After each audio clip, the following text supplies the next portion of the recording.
It's a bit delayed, but I'm finally here with my favorite movies of 2021. 2021 was a busier year, thank God.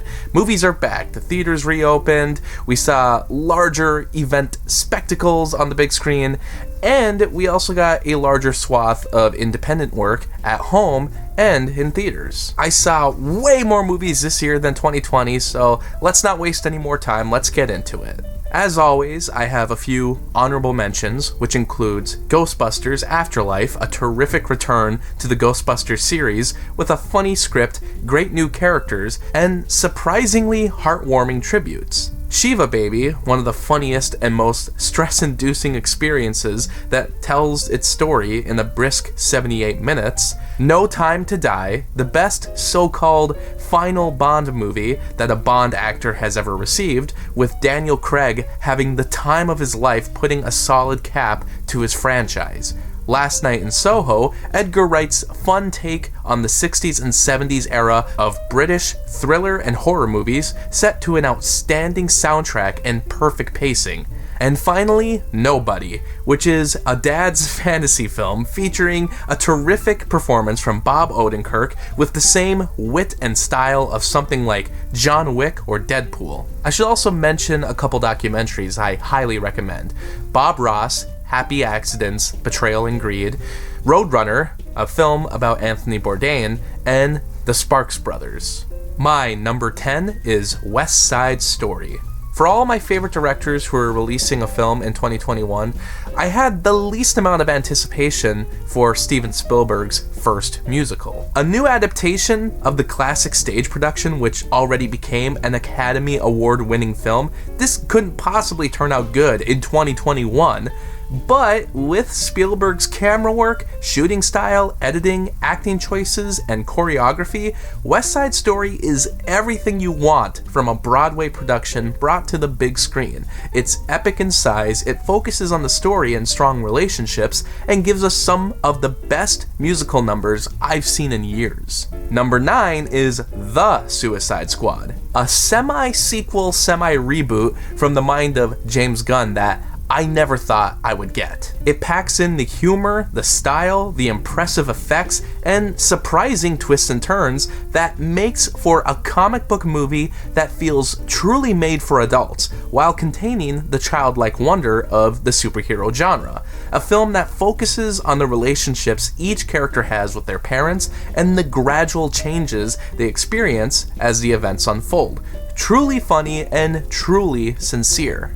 Number 8 is A Quiet Place Part 2. I love the 2018 film from John Krasinski, but I didn't think that ending led to much of an opportunity for a sequel. Part 2 proves me wrong in many ways. Even if there's a lot of the typical sequel tropes that break the rules established in the first film, there's still as much tension and suspense to be found here, with even better performances from the child actors, Emily Blunt as a strong lead, and Cillian Murphy, who steals the show. This is tightly knit to the first film in the same way Rocky 1 and 2 or Halloween 1 and 2 go together.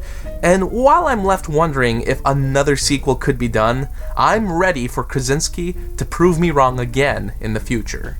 Number 7 is Raya and the Last Dragon. Though it doesn't have the musical numbers that make Disney animation shine, it has the action, ensemble group of characters, and world building that the studio has attempted in the past, but I find this to be the most successful of their non-musical fantasy adventures. The story is engaging, the emotions are real, there's a lot of characters, but no one overstays their welcome or lacks screen time. The ending is challenging, and the animation is as beautiful as ever.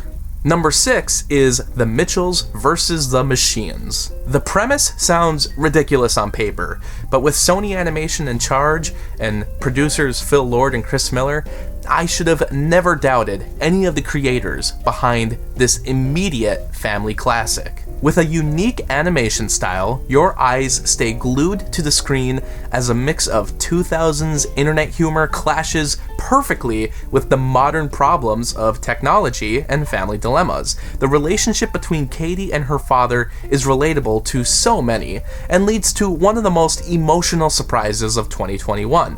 but don't worry, there's plenty of jokes and goofy story beats to balance things out. Number 5 is The Power of the Dog.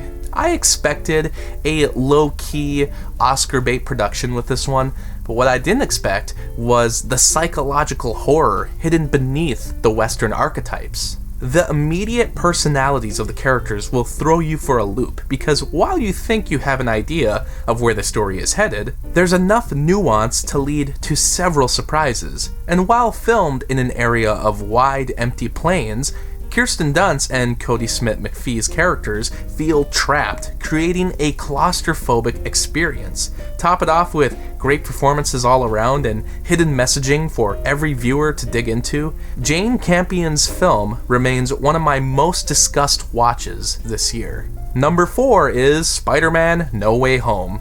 With the pandemic halting blockbuster cinema and with so much secrecy surrounding this production, Spider-Man: No Way Home managed to surpass the hype for something like Avengers Endgame, and I didn't think it was gonna live up to the hype. Not only did it give everything the fans wanted, but it added surprises and twists that will change the direction of Tom Holland's Spider-Man forever.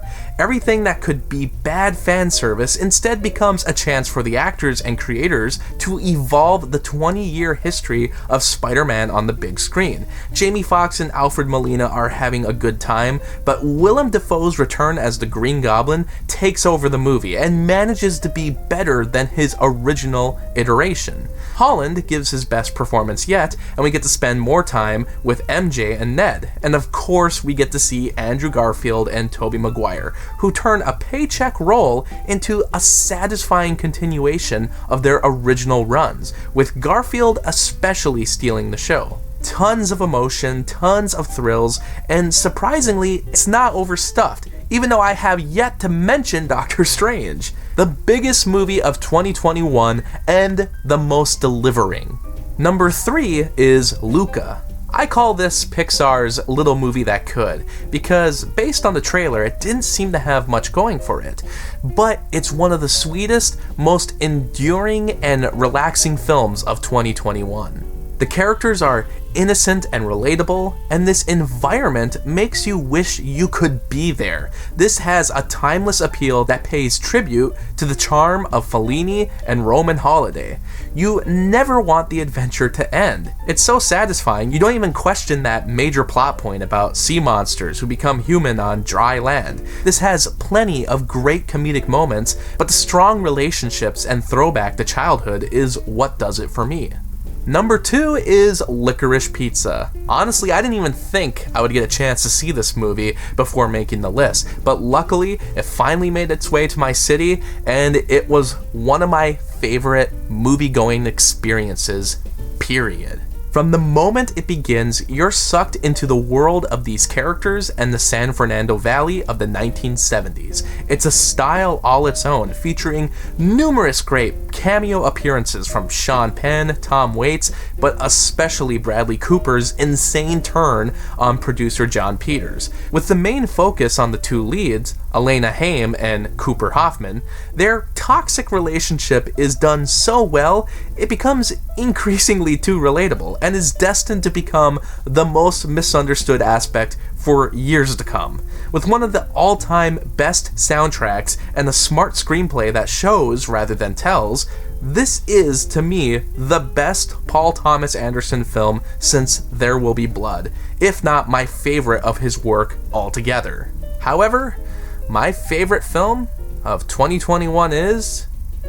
Well, look who's inside again. Bo Burnham's Inside. Though this is technically considered a comedy special, it's filled with enough musical numbers, camera work, special effects, and gradual progression in story that I have no choice but to consider it one of my all-time favorite musicals. Burnham's ability to capture his voice during the pandemic with limited tools and crew proves what a master he is at this craft. After going 5 years without a new special, Burnham takes on the culture of content, influencers, and social media to hilarious and sometimes dramatic effect, and proves why we dearly need his outlook. We've been missing it. You're laughing, but you're also seeing the tragedy of what we've become, with the pandemic exposing all the problems that were always there.